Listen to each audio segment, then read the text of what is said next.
एक दिन की बात है, एक लड़की जिसका नाम शिवानी था, उसकी माँ खूब परेशान होकर अपने पति को बोली कि एक तो हमारा समय खराब और ऊपर से हम इतने गरीब कि एक वक्त का खाना भी बड़ी मुश्किल से मिल पाता है और घर में सांप की तरह हमारी बेटी शिवानी बड़ी होती जा रही है। इतनी गरीबी में हम इसकी शादी कैसे करेंगे।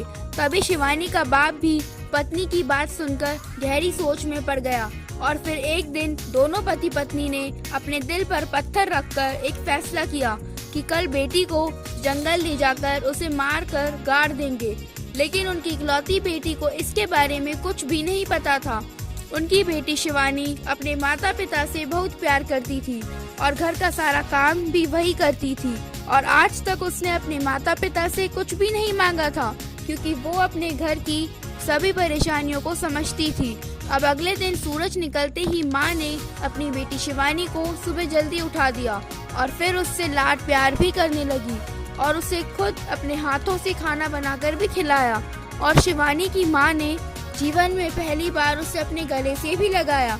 तभी ये सब देखकर बेटी बोली अपनी माँ से, मुझे कहीं दूर भेज रही हो क्या, वरना आज तक आपने मुझे ऐसे कभी प्यार नहीं किया और लाड नहीं जताया। लेकिन उसकी माँ कुछ भी नहीं बोली और बस चुप रही और फिर वह रोने लगी। लगभग उसकी बेटी समझ चुकी थी कि कुछ तो बात है, लेकिन शिवानी माँ के आंसू देखकर कुछ भी नहीं बोली। तभी उसके पिता एक फावड़ा और एक चाकू लेकर आते हैं, तो माँ ने रोते हुए अपनी बेटी को सीने से लगाया और फिर उसे बाप के साथ जाने के लिए कह दिया। अब बेटी पूरी तरह से समझ चुकी थी कि उसके माँ बाप के लिए वह बोझ बन चुकी है, लेकिन बेटी उनकी बहुत अच्छी थी और जाते जाते उसने अपनी माँ से कहा कि माँ, हर जन्म में तुम ही मेरी माँ बनना। यह कहकर बेटी बाप के साथ चली गई। अब दोनों बाप बेटी चुपचाप घने जंगल की तरफ जाने लगे। तभी अचानक बाप के पैर में एक कांटा चुभ गया और वह दुखी होता हुआ एकदम से नीचे की तरफ बैठ गया। तब उसकी बेटी शिवानी से यह देखा नहीं गया। उसने तुरंत कांटा निकाला और फिर पिता के पैर पर अपनी चुन्नी फाड़कर बांध दी। तो पिता ने कहा कि बेटी, मेरे पैर पर अपने हाथ न लगाओ, हम बेटियों के हाथ पैरों पर नहीं लगवाते। तो बेटी ने कहा कि पिताजी, मैं आपको दुखी नहीं देख सकती। ये सुनकर पिता की आंखें नम हो गईं, मगर उसने अपने आंसू दबा लिए और फिर थोड़ी ही देर में जंगल के बीचों बीच पहुंच गए। अब उसके पिता एक जगह देखकर उसे फावड़ा लेकर खोदने लगे और बेटी शिवानी बाप के सामने बैठी हुई थी। तभी थोड़ी ही देर में पिता बहुत ज्यादा थक गया और उसको पसीना आने लगा। तभी बेटी बाप का पसीना अपनी चुन्नी से पोंछने लगी और फिर उसी चुन्नी से अपने पिता के मुंह पर हवा करने लगी। ये देखकर उसके पिता ने अपनी बेटी को धक्का दे दिया और दूर कर दिया और कहा कि पीछे हट जा, मुझे अपना काम करने दे। तो बेटी शिवानी ने कहा कि पिताजी, आप मुझे मारकर गाड़ने के लिए इतनी मेहनत से गड्ढा खोद रहे हैं, तो क्या मैं आपके लिए इतना भी नहीं कर सकती। ये सुनकर बाप चौंक गया। तो बाप ने बेटी से पूछा कि तुम्हें कैसे पता कि मैं तुम्हारे लिए गड्ढा खोद रहा हूँ। तो बेटी ने कहा कि पिताजी, मुझे पता है कि आपके लिए मैं मनहूस हूँ और बोझ बन चुकी हूँ, इसलिए आप मुझे यहाँ मारकर गाड़ दोगे। अब उसके पिता गुस्से में भी थे और उसकी आंखों में आंसू भी थे।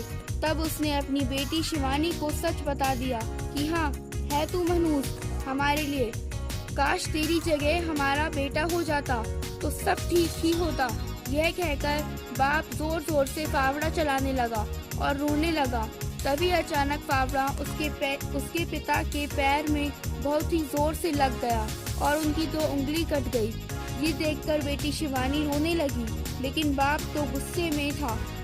चोट लगने के बाद भी गड्ढा खोदे ही जा रहा था, लेकिन अचानक ही बेटी ने खूब रोते हुए पिता के हाथ से फावड़ा छीन लिया और कहा कि पिताजी, मैं बहुत मनहूस हूँ और आप पर भी बोझ हूँ, इसलिए मेरे मरने से पहले भी आपको मेरी वजह से चोट लग रही है, इसलिए आप घर जाओ पिताजी।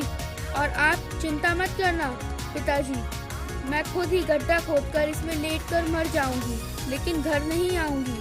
ये कहकर उसकी बेटी रोती हुई उस फावड़े से गड्ढा खोदने लगी। तभी अचानक उस गड्ढे में एक पुरानी सी पोटली निकल आती है।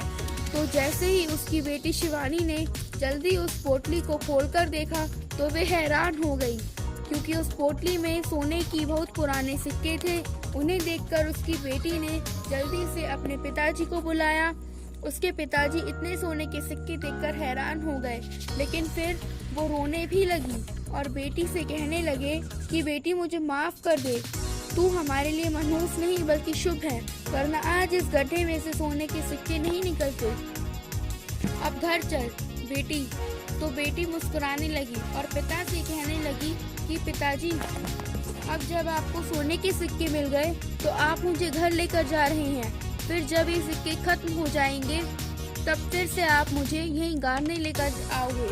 इससे अच्छा है कि मैं अभी मर जाऊं। ये सुनकर पिता रोते हुए बेटी के पैरों में गिर गया और कहने लगा कि नहीं बेटी, मुझे माफ कर दे, हमसे बहुत बड़ी भूल हो रही थी। बेटी मनहूस नहीं घर की लक्ष्मी होती है और घर की रौनक होती है। तुम तो मुझसे इतना प्यार करती हो बेटी कि तुमने ही तो मेरे पैर का कांटा निकाला जबकि मैं तुम्हें मारने लेकर जा रहा था। फिर भी तुमने अपने पिता से इतना प्रेम था। तुम्हारे इसी प्रेम ने मुझे अपना कर्तव्य याद दिला दिया। बेटी, अब अगर भूख से मरना ही होगा तो हम तीनों साथ ही मरेंगे, वरना कोई नहीं। और रही बात इस सोने के सिक्कों की, तो ये लो, इन्हें वापस इसी गड्ढे में दबा दो। ये सुनकर बेटी बाप के गले से लिपट गई और कहने लगी कि मुझे अच्छा लगा पिताजी, आपके अंदर ये बदलाव आ गया, वरना आज मैं आपको यहीं मरकर दिखा देती पिताजी। तभी बाप ने अपनी बेटी से कहा कि नहीं बेटी, ऐसा मत बोलो, अब मुझे सब समझ आ चुका है और अब तू मरने की बात वापस मत करना, वरना तेरा ये पिता खुद ही मर जाएगा। तभी दोनों बाप बेटी घर वापस चले गए और खुशी खुशी अपना जीवन जीने लगे। वाकई में दोस्तों, बेटी कभी बोझ और बदनसीब नहीं होती, उसके नसीब का तो खुद भगवान ही दे देता है। जैसे उस बेटी को उस गड्ढे में सोने के सिक्के मिल गए। अगर आपको हमारी आज की दिल छू जाने वाली कहानी पसंद आई हो तो आप हमारे चैनल हेलो जिंदगी को सब्सक्राइब कर लें। धन्यवाद।